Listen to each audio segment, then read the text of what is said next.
आज हम बात करेंगे मॉडर्न हिस्ट्री के ब्रिटिश सत्ता के विस्तार अध्याय से 100 महत्वपूर्ण प्रश्न उत्तर। यह वीडियो बिहार शिक्षक भर्ती 4.0 और सभी प्रतियोगी परीक्षाओं के लिए उपयोगी है। तो आइए बिना देरी किए हुए स्टार्ट करते हैं। पहला प्रश्न है कि प्लासी का युद्ध कब हुआ था। इसका उत्तर हो जाएगा ऑप्शन बी 1757 ईस्वी में। दूसरा प्रश्न है कि प्लासी का युद्ध किनके बीच लड़ा गया था। इसका उत्तर हो जाएगा ऑप्शन सी अंग्रेज और बंगाल के नवाब सिराजुद्दौला के बीच 1757 ईस्वी में। तीसरा प्रश्न है कि प्लासी के युद्ध में अंग्रेजों का समर्थन किसने किया था। तो उत्तर हो जाएगा ऑप्शन बी मीर जाफर, जो कि सिराजुद्दौला के सेनापति थे लेकिन युद्ध में अंग्रेजों का साथ दिया था। चौथा प्रश्न है कि बक्सर का युद्ध कब हुआ था। इसका उत्तर हो जाएगा ऑप्शन सी 1774 ईस्वी में। पांचवा प्रश्न है कि बक्सर का युद्ध किनके बीच लड़ा गया था। तो ऑप्शन सी हो जाएगा अंग्रेज और मीर कासिम शाह आलम द्वितीय और अवध के नवाब, ये तीनों एक तरफ थे और अंग्रेज सेना एक तरफ थे। छठा प्रश्न है कि बक्सर के युद्ध में अंग्रेजों का नेतृत्व किसने किया था। तो हेक्टर मिनरो ने किया था। सातवां प्रश्न है कि प्लासी के युद्ध के बाद कौन बंगाल का नवाब बना। तो मीर जाफर बंगाल का नवाब बना था प्लासी के युद्ध के बाद। आठवां प्रश्न है कि ब्रिटिश ईस्ट इंडिया कंपनी को बंगाल, बिहार और उड़ीसा की दीवानी कब प्राप्त हुई थी। तो उत्तर हो जाएगा ऑप्शन सी 1764 ईस्वी में बक्सर का युद्ध हुआ था। इसी युद्ध में अंग्रेज जीत गया था। इसके बाद इनको जो है बंगाल, बिहार और उड़ीसा की दीवानी मिल गई थी। अब है 9वां प्रश्न कि दीवानी अधिकार किसने अंग्रेज को दिए। तो ऑप्शन बी हो जाएगा शाह आलम द्वितीय, जो कि हार गया था। अगला प्रश्न है कि द्वैध शासन प्रणाली किसने लागू की। तो उत्तर हो जाएगा ऑप्शन सी रॉबर्ट क्लाइव ने द्वैध शासन प्रणाली लागू की थी। 11वां प्रश्न है कि द्वैध शासन किस प्रांत में लागू हुआ। तो यह बंगाल में लागू हुआ था द्वैध शासन। 12वां प्रश्न है कि टीपू सुल्तान किस राज्य से संबंधित थे। तो ऑप्शन हो जाएगा सी, या जो है मैसूर राज्य से संबंधित थे टीपू सुल्तान। इसको मैसूर का शेर कहा जाता था। 13वां प्रश्न है कि अंग्रेजों ने टीपू सुल्तान को कब हराया था। इसका उत्तर हो जाएगा ऑप्शन बी 1799 ईस्वी में हराया था। अगला प्रश्न है 14वां कि टीपू सुल्तान की मृत्यु किस युद्ध में हुई थी। तो ऑप्शन हो जाएगा सी चौथा मैसूर युद्ध हुआ था। उसके बाद जो है टीपू सुल्तान की मृत्यु हो गई थी श्रीरंगपट्टनम में। 15वां प्रश्न है कि अंग्रेजों ने हैदराबाद के निजाम से किस नीति के तहत संधि की थी। तो ऑप्शन बी हो जाएगा सहायक संधि के तहत जो है किया था। अब आगे बढ़ते हैं और अगला प्रश्न है 16वां कि सहायक संधि नीति किसने शुरू की थी। तो उत्तर हो जाएगा ऑप्शन सी लॉर्ड वेलेस्ली ने। 17वां प्रश्न है कि अनुलग्नक नीति का प्रवर्तक कौन था। तो ऑप्शन बी हो जाएगा लॉर्ड डलहौजी। 18वां प्रश्न है कि झांसी को किस नीति से ब्रिटिश साम्राज्य में मिलाया गया। तो ऑप्शन बी हो जाएगा अनुलग्नक सहित नीति। अगला प्रश्न है 19वां कि झांसी की रानी लक्ष्मीबाई का पुत्र कौन था। तो ऑप्शन ए हो जाएगा दामोदर राव। 20वां प्रश्न है कि 1857 की क्रांति के समय ब्रिटेन की महारानी कौन थी। तो ऑप्शन सी हो जाएगा विक्टोरिया।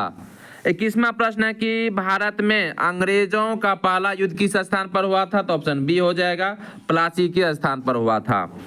अगला है 22वां कि अंग्रेजों का पहला गवर्नर जनरल कौन था। तो ऑप्शन बी हो जाएगा वारेन हेस्टिंग्स, जो कि पहला गवर्नर जनरल था। 23वां कि किस गवर्नर जनरल ने बंगाल का अस्थायी बंदोबस्त लागू किया था। तो ऑप्शन बी हो जाएगा लॉर्ड कॉर्नवालिस। अगला प्रश्न है 24वां कि ब्रिटिश भारत की राजधानी कलकत्ता से दिल्ली कब स्थानांतरित हुई थी। तो ऑप्शन ए हो जाएगा 1911 में, जब दिल्ली दरबार लगा था। 25वां है कि अंग्रेजों ने सबसे पहले किस बंदरगाह पर व्यापार किया था। तो ऑप्शन बी हो जाएगा सूरत में सबसे पहले व्यापार किया था। बंगाल में अस्थायी बंदोबस्त कब लागू किया गया। तो ऑप्शन बी हो जाएगा 1793 ईस्वी में। 27वां कि 1857 की क्रांति में भारत का गवर्नर जनरल कौन था। तो ऑप्शन हो जाएगा ए लॉर्ड कैनिंग।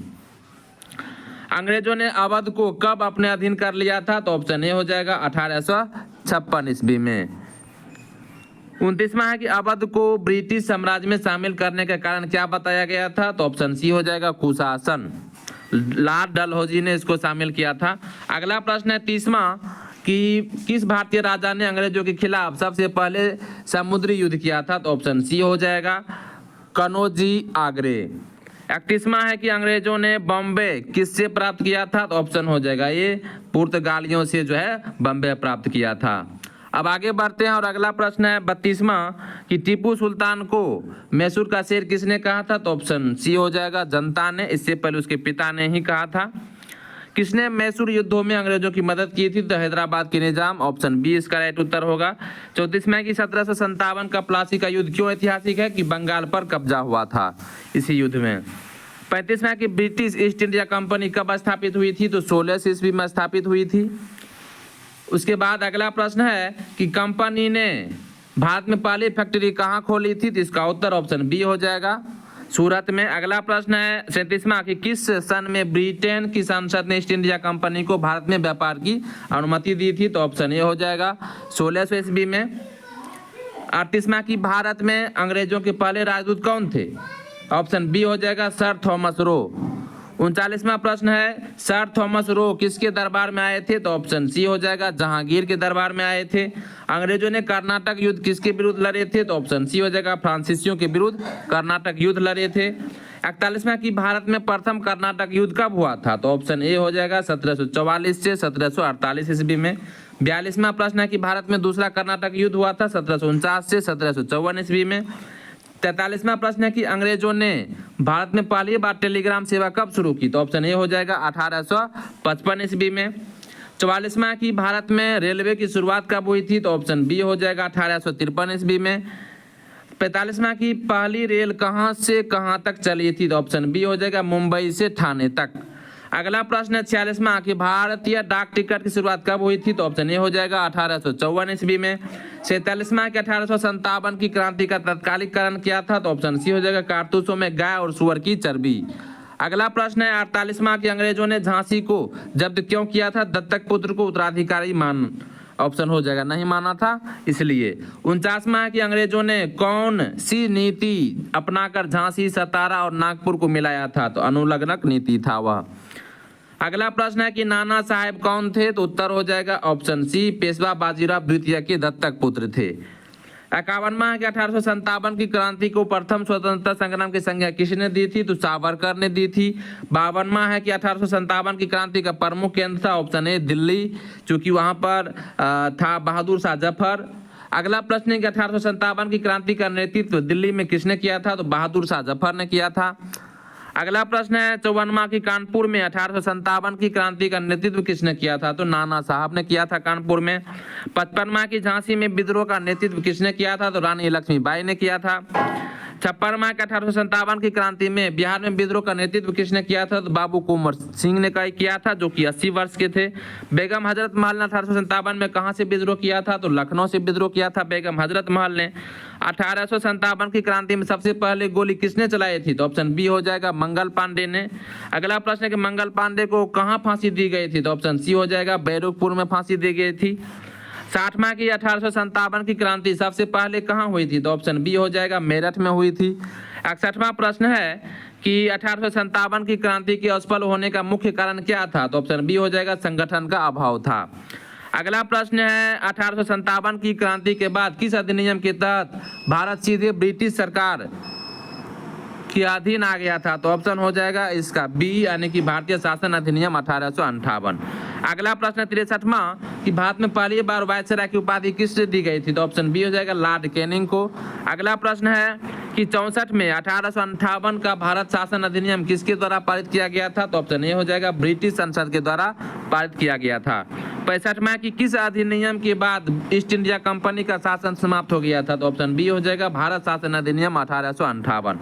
अगला प्रश्न है कि भारत में राजनीतिक विभाग की स्थापना किस गवर्नर जनरल ने की थी? तो ऑप्शन बी हो जाएगा लॉर्ड कैनिंग ने की थी। 67वां की भारत में डिवाइड एंड रूल नीति शुरुआत किसने की थी? तो ऑप्शन डी हो जाएगा लॉर्ड कर्जन ने की थी। अगला प्रश्न है 68वां कि भारत में अंग्रेजों की फूट डालो और राज करो नीति का पहला प्रयोग कब हुआ था? तो ऑप्शन बी हो जाएगा 1905 ईस्वी में। अगला प्रश्न है कि बंगाल विभाजन किस वर्ष किया गया था? तो ऑप्शन बी हो जाएगा 1905 ईस्वी में।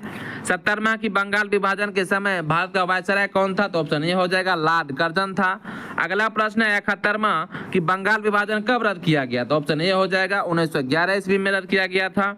72वां कि किस अधिनियम के तहत भारत में पहली बार विधायी परिषद का गठन हुआ था? तो ऑप्शन बी हो जाएगा 1861 ईस्वी में।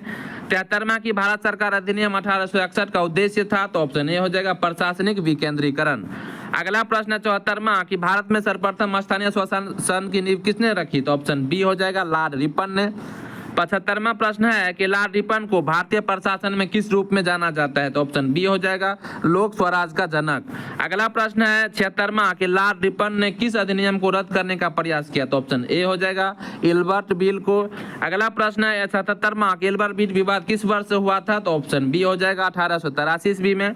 अगला प्रश्न है कि भारतीय राष्ट्रीय कांग्रेस की स्थापना किस वर्ष हुई थी, तो ऑप्शन बी हो जाएगा 1885 ईस्वी में। 79 है कि भारतीय राष्ट्रीय कांग्रेस के पहले अध्यक्ष कौन थे, WC बनर्जी थे।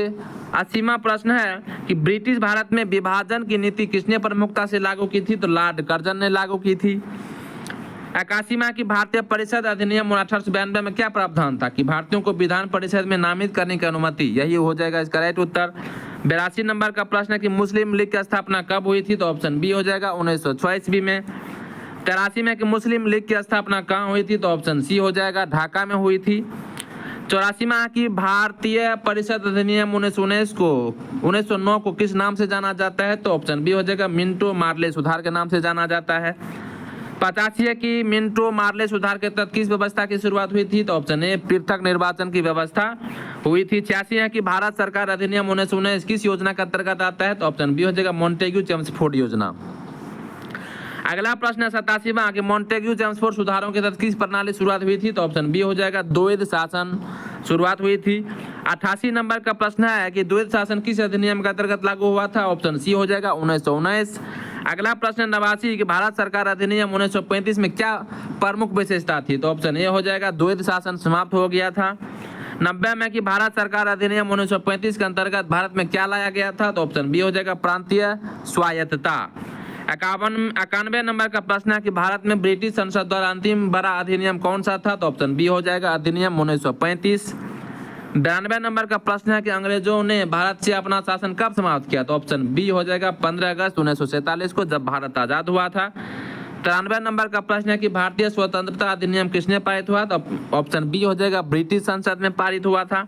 94 में कि भारत की स्वतंत्रता की घोषणा किसने की थी, तो ऑप्शन ए हो जाएगा लॉर्ड माउंटबेटन ने की थी। 95 नंबर का प्रश्न है कि स्वतंत्र भारत के पहले गवर्नर जनरल कौन थे, तो ऑप्शन बी हो जाएगा लॉर्ड माउंटबेटन। 96 नंबर का प्रश्न है कि स्वतंत्र भारत के पहले भारतीय गवर्नर जनरल कौन थे, तो ऑप्शन बी हो जाएगा चक्रवर्ती राजगोपालाचारी। 97 नंबर का प्रश्न है कि भारतीय संविधान कब लागू हुआ, तो ऑप्शन बी हो जाएगा 26 जनवरी 1950 को। 98 नंबर का प्रश्न है कि संविधान सभा का गठन कब हुआ था, तो ऑप्शन बी हो जाएगा 1946 ईस्वी में। 99 नंबर का प्रश्न है कि संविधान सभा की पहली बैठक कब हुई थी, तो ऑप्शन ए हो जाएगा 9 दिसंबर 1946 को। और 100वां प्रश्न और इस वीडियो का अंतिम प्रश्न है कि संविधान सभा के अस्थायी अध्यक्ष कौन थे, तो ऑप्शन बी सी हो जाएगा डॉक्टर राजेंद्र प्रसाद और अस्थायी अध्यक्ष थे डॉक्टर सच्चिदानंद सिन्हा और दोनों बिहार